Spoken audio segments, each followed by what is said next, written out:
Stop blaming your crew. Hey, my friends, today's restaurant excellence leadership lesson of the day is how to walk in your freezer and save $100. Like I said, when I first started and took over my restaurant, the food cost was high there, and I wasted a lot of times looking at reports. Now, eventually I learned how to read the stat report, and it helped me out tremendously, as you saw in my last video. But one of the very first things that I also did, because I realized that actually on the floor operations is how you fix food costs.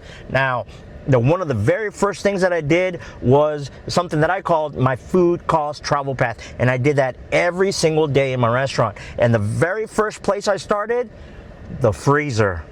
Observation on the shift is super important, and that's what I did. When I walked into the freezer, I observed. And the 4 things I was looking for: number 1, organization. Was everything organized? Could I go in there and find everything I needed right away, or I had to sit there and try to find it?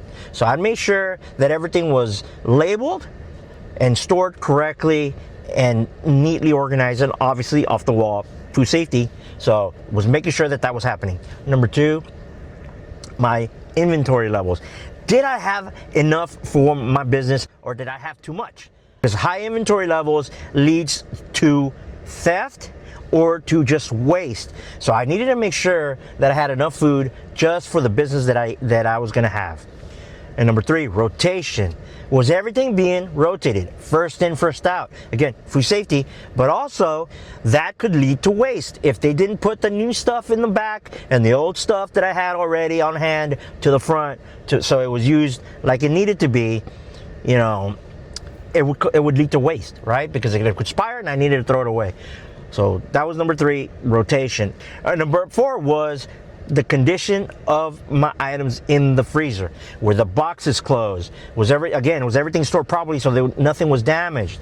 Because if it's open, again, other than it being a food safety issue, it could get freeze burnt and it could cause waste, and I have to throw it away. So needed to make sure that everything was in good condition. So that right there, with those 4 things, I could find $100 easily, or save $100 easily, by making sure that those 4 things were done in my freezer. So now, again, it had to be those 4 things, because just one thing might not be $100, but when you put all those 4 things together, you can be saving $100 every time you look.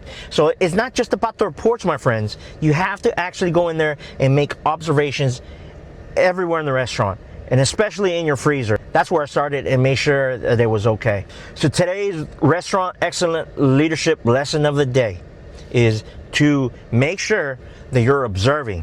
All right, my friends? Those small opportunities can turn into big savings if you're out there not assigning blame, but actually observing and taking care of the things that you need to take care of. So don't just open up your freezer, actually go in there and inspect it, my friends. Inspect what you expect, okay? So remember, you're only as good as your last visit, and I will see you on the next one.